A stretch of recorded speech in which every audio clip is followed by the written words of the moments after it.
Ration card থকা সকলৰ বাবে ভাল খবৰ আহি গ'ল। যদি আপোনালোকৰ ৰেচন কাৰ্ড আছে তেনেহ'লে কিন্তু আপোনালোকে এতিয়া লাভ কৰিব 20,000 টকা। এটা কিন্তু নতুন স্কিম আহি গৈছে।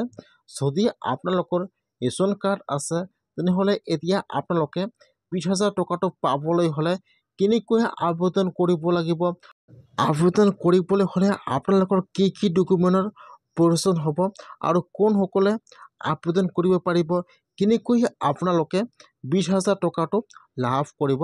মই আজি এইটো ভিডিঅ'ত আপোনালোকক সম্পূৰ্ণ প্ৰচেছ ষ্টেপ বাই ষ্টেপ দেখুৱাই দি আছোঁ। যদি আপোনালোকৰ ৰেচন কাৰ্ড আছে তেনেহ'লে কিন্তু আপোনালোকে 20,000 টকা লাভ কৰিব। এটা কিন্তু নতুন স্কিম আহি গৈছে। এতিয়া কেনেকৈ আবেদন কৰিব লাগিব, কি ডকুমেণ্ট লাগিব, সম্পূৰ্ণ প্ৰচেছ দেখুৱাই দি আছোঁ। আপোনালোকে জানিবলৈ হ'লে ভিডিঅ'টো সম্পূৰ্ণকৈ চাই ল'ব, স্কিপ নকৰাকৈ। আৰু যদি আপোনালোকে মোৰ চেনেলত নিউ হয়, মোৰ চেনেলটো ছাবস্ক্ৰাইব কৰি ৰাখি দিব। মই কিন্তু আপোনাৰ সুবিধাৰ কাৰণে লিংকটো মোৰ ডেছক্ৰিপশ্যনত দি দিছোঁ। আপোনালোকে ক্লিক কৰি সকলো প্ৰচেছ জানিব পাৰিব যে কেনেকুৱাকৈ আবেদন কৰিব লাগিব, কি ডকুমেণ্ট লাগিব, কোনসকল লোকে আবেদন কৰি সম্পূৰ্ণ প্ৰচেছ দেখুৱাই দিয়া হৈছে। মই তথাপিও আপোনালোকক দেখুৱাই দি আছোঁ কেনেকৈ আপোনালোকে আবেদন কৰিব লাগিব, কি ডকুমেণ্ট লাগিব, কোনসকল লোকে আবেদন কৰিব পাৰিব, সম্পূৰ্ণ প্ৰচেছ দেখুৱাই দি আছোঁ। যদি আপোনালোকৰ ৰেচন কাৰ্ড আছে তেনেহ'লে আপোনালোকে আজিকে আবেদন কৰক। সম্পূৰ্ণ প্ৰচেছ দেখুৱাই দি আছোঁ, আপোনালোকে এবাৰ জানি লওক। আপোনাৰ কিন্তু বয়স হ'ব লাগিব 18-ৰ পৰা 60-ৰ ভিতৰত, নহ'লে কিন্তু আপোনালোকে সেইটো আঁচনিত আবেদন কৰিব নোৱাৰিব। যদি আপোনাৰ ৰেচন কাৰ্ড আছে তেনেহ'লে আপোনালোকে আজিয়ে আবেদন কৰক। এতিয়া কিন্তু ৰেচন কাৰ্ড থকা সকলৰ কাৰণে আজি নতুন স্কিম আহি গ'ল। সেইকাৰণে যিসকলৰ ৰেচন কাৰ্ড আছে সকলোৱে লাভ কৰিব 20,000 টকা। আপোনালোকে ফাৰ্ষ্ট এইটো অপশ্যনত আহি যাব। হোৱাৰ পিছত ইয়াত সকলো গাইডলাইন দিয়া আছে। ফাৰ্ষ্ট চাব, ইয়াত দিয়া আছে ডিটেইলছ। আপোনালোকে ডিটেইলছত ক্লিক কৰি আপোনালোকে এবাৰ সম্পূৰ্ণ ডিটেইলছবোৰ চাই ল'ব।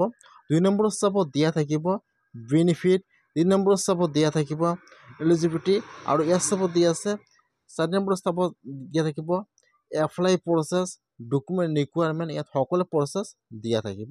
ইয়াত চাব দি দিছে benefit 20,000 will be have as a lump sum assistance to' surviving member of the household of the discharge for. যদি আপোনালোকে দুখীয়া মানুহ হয় তেনেহ'লে কিন্তু আপোনালোকে সেইটো স্কিমৰ পইচা 20,000 টকাটো লাভ কৰিব। ইয়াত অলৰেডি যিবিলাক আপোনাৰ গাঁৱত প'ৰ ফেমিলি আছে বা দুখীয়া মানুহ আছে সেইসকলে কিন্তু ৰেচন কাৰ্ডৰ জৰিয়তে 20,000 টকাটো লাভ কৰিব। যিহেতু নতুন স্কিম আহি গৈছে সেইকাৰণে আপোনালোকে আজিয়ে আবেদন কৰক। আৰু ইয়াত চাব দিয়া আছে the application must be citizen of India. আপোনালোকে ইণ্ডিয়াৰ নাগৰিক হ'ব লাগিব। আৰু ইয়াত চাব দিয়া আছে আপোনালোকে কিন্তু BPL হ'ব লাগিব। যদি আপোনালোকে APL হয় তেনেহ'লে কিন্তু আপোনালোকে সেইটো স্কিম পইচা লাভ নকৰিব, বা আপোনাৰ ঘৰত কোনোবাই চৰকাৰী জব কৰি আছে তেনেহ'লে কিন্তু আপোনালোকে সেইটো স্কিম লাভ নকৰিব। ইয়াত সকলো প্ৰচেছ দিয়া আছে। আপোনালোকে এবাৰ ক্লিক কৰি সকলো প্ৰচেছ চাই ল'ব ডিটেইলছবোৰ। আৰু ইয়াত চাব দিয়া আছে এপ্লিকেশ্যন প্ৰচেছ। এতিয়া কেনেকৈ আপোনালোকে আবেদন কৰিব লাগিব মই আপোনালোকক সেইটো প্ৰচেছ দেখুৱাই দি আছোঁ। ইয়াত চাব দুটা প্ৰক্ৰিয়াত আপোনালোকে আবেদন কৰিব পাৰিব, অনলাইন আৰু অফলাইন। ইয়াত দুয়োটা প্ৰক্ৰিয়া দিয়া আছে। এতিয়া আপোনালোকে দুয়োটা প্ৰক্ৰিয়াৰ জৰিয়তে কিন্তু আবেদন কৰিব পাৰিব। ইয়াত চাব ফাৰ্ষ্ট দি আছে অফলাইন। যদি আপোনালোকে অফলাইনত আবেদন কৰিব বিচাৰে তেনেহ'লে আপোনালোকে ফৰ্ম ল'ব লাগিব, ফিল আপ কৰিব লাগিব, তাৰপিছত আপোনালোকৰ অফিচত জমা কৰিব লাগিব।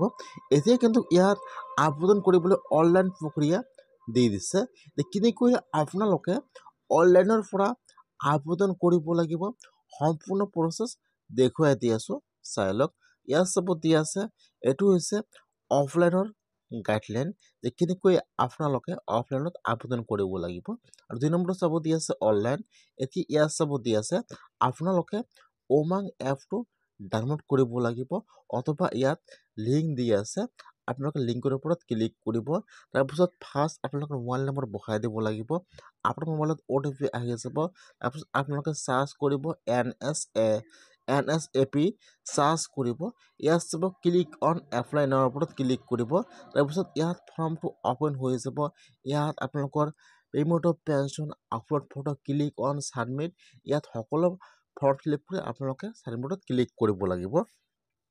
আপোনালোকে উমাং অফিচত যাই কেনেকৈ আবেদন কৰিব লাগিব ইয়াত কিন্তু সম্পূৰ্ণ প্ৰচেছ দেখুৱাই দিয়া হৈছে। আপোনালোকে এইটো অফিচত আহি আপোনালোকে ইয়াত চাব এটা লিংক দিয়া আছে। আপোনালোকে ফাৰ্ষ্ট এপ্লাইৰ ওপৰত ক্লিক কৰিব। ইয়াত চাব লিংক দিয়া আছে এটা। এতিয়া আপোনালোকে সেইটো লিংকৰ ওপৰত ক্লিক কৰিব। এতিয়া আপোনালোকক ওমান অফিচিয়েল অফিচত লৈ যাব। তাৰপিছত আপোনালোকে তাত ফৰ্মটো ফিল আপ কৰি ছাবমিট কৰিলে কিন্তু হৈ যাব। যদি আপোনালোকৰ ৰেচন কাৰ্ড আছে তেনেহ'লে আপোনালোকে আজিয়ে এইটো অফিচত আহি লিংকত ক্লিক কৰি আবেদন কৰক। এতিয়া আবেদন কৰিবলৈ হ'লে আপোনালোকৰ কি কি ডকুমেণ্টৰ প্ৰয়োজন হবে ইয়াত চাব দেখুৱাই দিয়া আছে। ফাৰ্ষ্ট চাব দিয়া আছে death certificate, proof of identity, proof of address, BPL card, ration card and family ID বা মেম্বাৰ আইডি। এতিয়া কিন্তু আপোনালোকৰ সেইকেইটা ডকুমেণ্ট লাগিব। এইটো হৈছে কিন্তু যিজনৰ পইচাটো আপোনালোকে লাভ কৰিব তেওঁৰ একটা ডকুমেণ্ট লাগিব। এতিয়া ইয়াত চাব ইয়াত কিন্তু আৰু এটা ইয়াত কৰিব লাগিব। এতিয়া যিজনৰ একাউণ্টত পইচাটো সোমাব এতিয়া ইয়াৰ ডকুমেণ্ট লাগিব। প্ৰুফ অফ আইডেণ্টি বা ভোটাৰ ID কাৰ্ড, আধাৰ কাৰ্ড, পেন কাৰ্ড। তাৰপিছত ইয়াত আপোনালোকৰ ফেমিলি আইডি অথবা আপোনালোকৰ ইয়াত মেম্বাৰ আইডি লাগিব।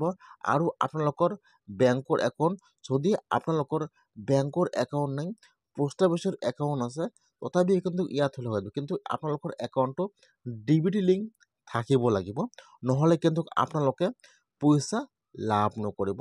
আৰু লগতে লাগিব পাছপোৰ্ট সাইজ ফটো। সেইকাৰণে আপোনালোকৰ যিটো একাউণ্ট DBT লিংক আছে আপোনালোকে সেইটো একাউণ্ট ইয়াত জমা কৰিব। পোষ্ট অফিচৰ একাউণ্টলৈ হৈ যাব, কিন্তু আপোনালোকে ইয়াত যিটো একাউণ্ট জমা কৰিব সেইটো একাউণ্ট যাতে DBT লিংক থাকে, নহ'লে কিন্তু আপোনালোকে যিকোনো চৰকাৰী আঁচনি পইচা লাভ নকৰিব। সেইকাৰণে আপোনালোকে ইয়াত যিটো একাউণ্ট জমা কৰিব সেইটো একাউণ্ট যাতে আপোনালোকৰ DBT লিংক থাকে। যদি আপোনালোকৰ ৰেচন কাৰ্ড আছে তেনেহ'লে কিন্তু আপোনালোকে 20,000 টকা লাভ কৰিব। সেইকাৰণে যিসকলে ৰেচন কাৰ্ড আছে সেইসকলে আজিয়ে এনেকুৱাকৈ আপোনালোকে আপোনাৰ নিজৰ মোবাইলৰ পৰা আজিয়ে আবেদন কৰক। এইটো কিন্তু নতুন স্কিম আহি গৈছে। আপোনালোকে আজিয়ে টকাটো পাবলৈ হ'লে আবেদন কৰক অনলাইনত।